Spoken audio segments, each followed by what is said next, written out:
જો તમે અમેરિકામાં રહેતા ભારતીય કે ગુજરાતી છો અને મેડિકેર, સોશિયલ સિક્યુરિટી કે સરકારી લાભો પર નિર્ભર છો, તો સપ્ટેમ્બર 2026નો એક પણ દિવસ બેદરકારીથી પસાર ન કરશો. કારણ કે આવતા થોડા અઠવાડિયામાં એવી 7 મહત્વની ડેડલાઇન આવી રહી છે, જેમાંથી એક પણ ચૂકી ગયા તો તમારા ખિસ્સામાંથી સીધા પૈસા જઈ શકે છે. મેડિકેરનો પ્લાન બદલવો પડી શકે છે, સોશિયલ સિક્યુરિટીનું પેમેન્ટ અટકી શકે છે, અથવા ટેક્સનો વધારાનો બોજ આવી શકે છે. ખાસ કરીને આપણા ઘણા વડીલો એએનઓસી નામનો પત્ર આવ્યા પછી તેને સામાન્ય કાગળ સમજીને બાજુ પર મૂકી દે છે. પરંતુ આ નાની લાગતી ભૂલ 2027માં હજારો ડોલરનો ખર્ચ કરાવી શકે છે.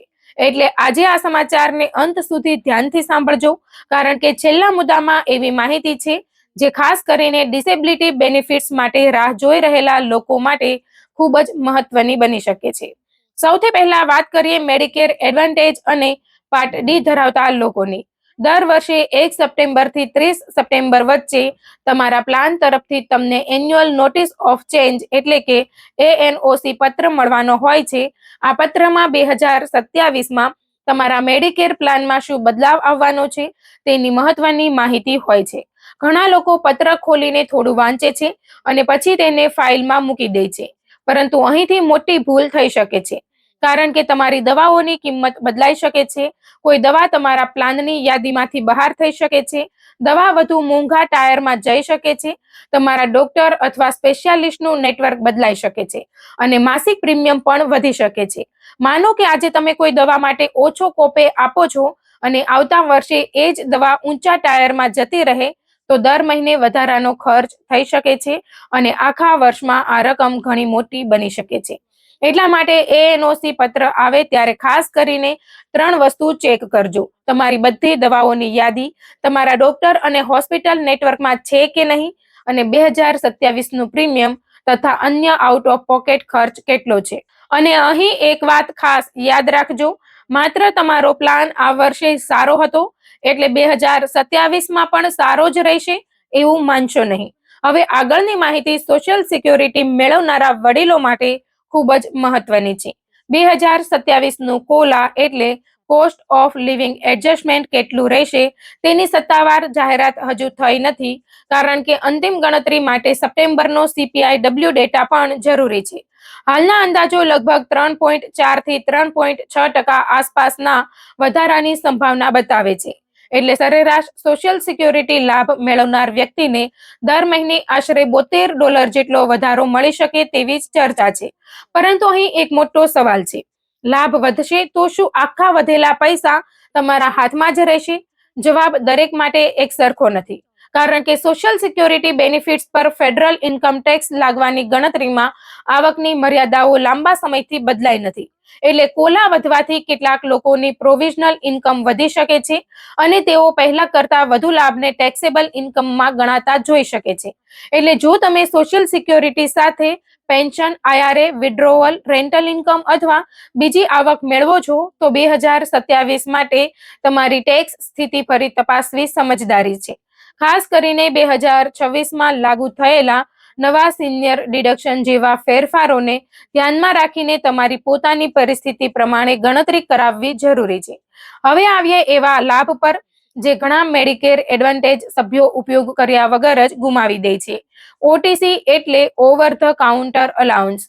જો તમારા મેડિકેર એડવાન્ટેજ પ્લાનમાં OTC બેનિફિટ છે, તો ત્રીજા ક્વાર્ટરનું એટલે કે Q3નું અલાઉન્સ 30 સપ્ટેમ્બર સુધી વાપરવાનું હોઈ શકે છે. સૌથી મહત્વની વાત એ છે કે દરેક પ્લાનના નિયમો અલગ હોઈ શકે છે અને ઘણા પ્લાનમાં વપરાયેલી નહીં હોય તેવી રકમ આગળના ક્વાર્ટરમાં રોલઓવર થતી નથી. એટલે તમારા મેડિકેર કાર્ડની પાછળનો મેમ્બર સર્વિસીસ નંબર જુઓ અને ફોન કરીને પૂછો કે તમારા ખાતામાં કેટલી OTC રકમ બાકી છે અને કઈ વસ્તુઓ માટે તેનો ઉપયોગ કરી શકો છો. કેટલાક પ્લાનમાં vitamins, pain relief products, first aid items, dental care products અથવા બ્લડ પ્રેશર મોનિટરિંગ જેવી મંજૂરી વસ્તુઓ હોઈ શકે છે. પરંતુ ખરીદી કરતા પહેલા તમારા ચોક્કસ પ્લાનની એલિજિબિલિટી આઇટમ લિસ્ટ જરૂર તપાસજો, કારણ કે જો 30 સપ્ટેમ્બર પછી બેલેન્સ એક્સપાયર થઈ જાય તો પછી તમે કહેશો કે અમને ખબર નહોતી, પરંતુ એ પૈસા પાછા મળવા જરૂરી નથી. અને હવે ચોથો મુદ્દો એવો છે જેને અમેરિકામાં સોશિયલ સિક્યોરિટી કે અન્ય ફેડરલ બેનિફિટ્સ મેળવનાર દરેક વ્યક્તિએ ખૂબ ગંભીરતાથી લેવાનો છે. પેપર ચેક 30 સપ્ટેમ્બર 2026ની તારીખ ફેડરલ બેનિફિટ્સ પેમેન્ટ્સ માટે પેપર ચેક્સમાંથી ઇલેક્ટ્રોનિક પેમેન્ટ તરફ જવા સંબંધિત મહત્વની ડેડલાઇન છે. જો તમે હજુ પણ કાગળનો ચેક મેળવો છો તો છેલ્લી ઘડીએ રાહ ન જુઓ. ડાયરેક્ટ ડિપોઝિટ દ્વારા તમારા બેંક ખાતામાં પેમેન્ટ મેળવી શકાય છે અને યોગ્ય લોકો માટે ડાયરેક્ટ એક્સપ્રેસ જેવા વિકલ્પો પણ ઉપલબ્ધ છે. જો કોઈ વ્યક્તિ બેંક અથવા ઇલેક્ટ્રોનિક પેમેન્ટ્સનો ઉપયોગ સંપૂર્ણપણે કરી શકતી ન હોય તો વિશેષ એક્ઝમ્પશન માટે સંબંધિત ટ્રેઝરી પ્રક્રિયા તપાસવી જરૂરી છે. ખાસ કરીને આપણા ગુજરાતી અને ભારતીય વડીલો માટે હું કહીશ કે જો ઘરમાં માતા પિતા, દાદા દાદી અથવા અન્ય કોઈ વડીલ હજુ પેપર ચેક પર નિર્ભર હોય તો આજે જ તેમની સ્થિતિ ચેક કરાવો, કારણ કે પેમેન્ટ સિસ્ટમ બદલાય ત્યારે છેલ્લી ઘડીએ કાગળો, બેંક માહિતી અથવા ઓળખ સંબંધિત સમસ્યા ઊભી થાય તો મુશ્કેલી વધી શકે છે. હવે પાંચમો મુદ્દો પ્રોપર્ટી ટેક્સ સાથે જોડાયેલો છે અને અહીં સૌથી મહત્વની વાત એ છે કે ડેડલાઇન દરેક રાજ્ય અને કાઉન્ટીમાં અલગ હોઈ શકે છે. ઘણા સ્થળોએ 65 વર્ષથી વધુ ઉંમરના હોમ ઓનર્સ માટે senior property tax exemption, reduction, ફ્રીઝી અથવા ડિફરલ જેવી યોજનાઓ હોય છે અને તેની અરજીની તારીખો ઘણી વખત ઓગસ્ટથી ઓક્ટોબર વચ્ચે આવે છે. એટલે જો તમે અમેરિકામાં ઘર ધરાવતા સિનિયર હોમ ઓનર છો તો તમારા કાઉન્ટી અસેસર્સ અથવા લોકલ ટેક્સ ઓથોરિટીને ફોન કરીને પૂછો કે સિનિયર પ્રોપર્ટી ટેક્સ રિલીફ માટે અરજી કરવાની છેલ્લી તારીખ શું છે. ખાસ કરીને આ વાત યાદ રાખજો કે માત્ર 65 વર્ષની ઉંમર થઈ એટલે દરેક જગ્યાએ એક્ઝમ્પશન આપમેળે મળતી નથી. ઘણી વખત અરજી કરવી પડે છે અને ઇન્કમ, ઓનરશિપ અથવા રેસિડેન્સી જેવી શરતો પણ હોઈ શકે છે. હવે છઠ્ઠો મુદ્દો ટેક્સ સાથે જોડાયેલો છે અને 15 સપ્ટેમ્બર તારીખ ઘણા લોકો માટે મહત્વની બની શકે છે. જો તમારી આવકમાંથી પૂરતો ફેડરલ ટેક્સ આપમેળે કપાતો નથી, જેમ કે IRA withdrawal, pension distribution, rental income અથવા સેલ્ફ એમ્પ્લોયમેન્ટ ઇન્કમ, તો ક્વાર્ટરલી એસ્ટિમેટેડ ટેક્સ પેમેન્ટની ડેડલાઇન 15 સપ્ટેમ્બર છે. સમયસર જરૂરી ટેક્સ ન ચૂકવાય તો અંડર પેમેન્ટ પેનલ્ટી આવી શકે છે. એટલે જો આ વર્ષે તમારી આવકમાં મોટો ફેરફાર થયો હોય, રિટાયરમેન્ટ એકાઉન્ટમાંથી પૈસા કાઢ્યા હોય અથવા નવી રેન્ટલ ઇન્કમ શરૂ થઈ હોય તો 2026ના બાકી મહિનાઓ માટે એસ્ટિમેટેડ ટેક્સ ફરી કેલ્ક્યુલેટ કરાવવો યોગ્ય રહેશે. અને હવે આવી ગયા છીએ આજના સૌથી મહત્વના અને આશાસ્પદ મુદ્દા પર. સોશિયલ સિક્યોરિટી એડમિનિસ્ટ્રેશનના કમ્પેશનેટ અલાઉન્સ પ્રોગ્રામમાં ગંભીર મેડિકલ કન્ડિશન્સ ધરાવતા લોકોની ડિસેબિલિટી ક્લેમ્સ ઝડપથી ઓળખી અને પ્રોસેસ કરવા માટે ખાસ વ્યવસ્થા છે. નવી કન્ડિશન્સ ઉમેરાવાથી કેટલીક ગંભીર અને દુર્લભ પરિસ્થિતિ ધરાવતા અરજદારોને સામાન્ય ડિસેબિલિટી પ્રક્રિયા કરતા ઝડપથી રિવ્યૂ મળી શકે છે.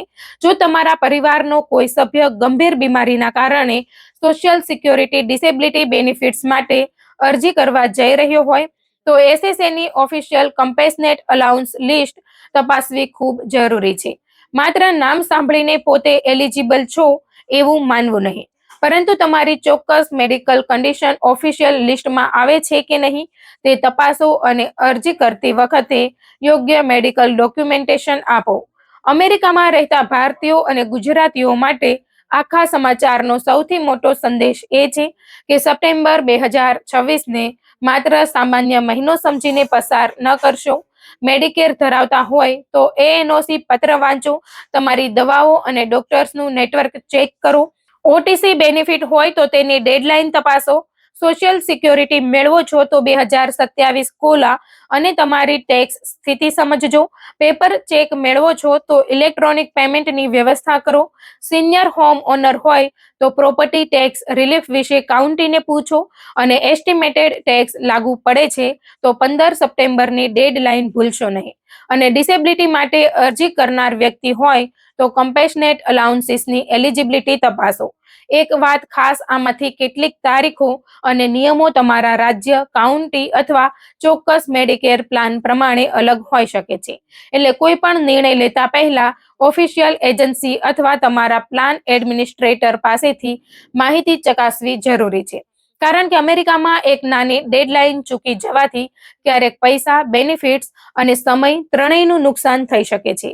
તેથી આ માહિતી માત્ર પોતે વાંચીને ન છોડતા તમારા પરિવારના એવા વડીલ સુધી પણ પહોંચાડજો જેઓને આ નિયમોની ખબર ન હોય. સપ્ટેમ્બર શરૂ થાય એ પહેલા કાગળો બહાર કાઢો, ડેટ્સ લખી લો અને જે કામ જરૂરી છે તે સમયસર પૂર્ણ કરો. કારણ કે આ વખતે સૌથી મોટું નુકસાન નિયમ બદલાવથી નહીં પરંતુ ડેડલાઇન ચૂકી જવાથી થઈ શકે છે.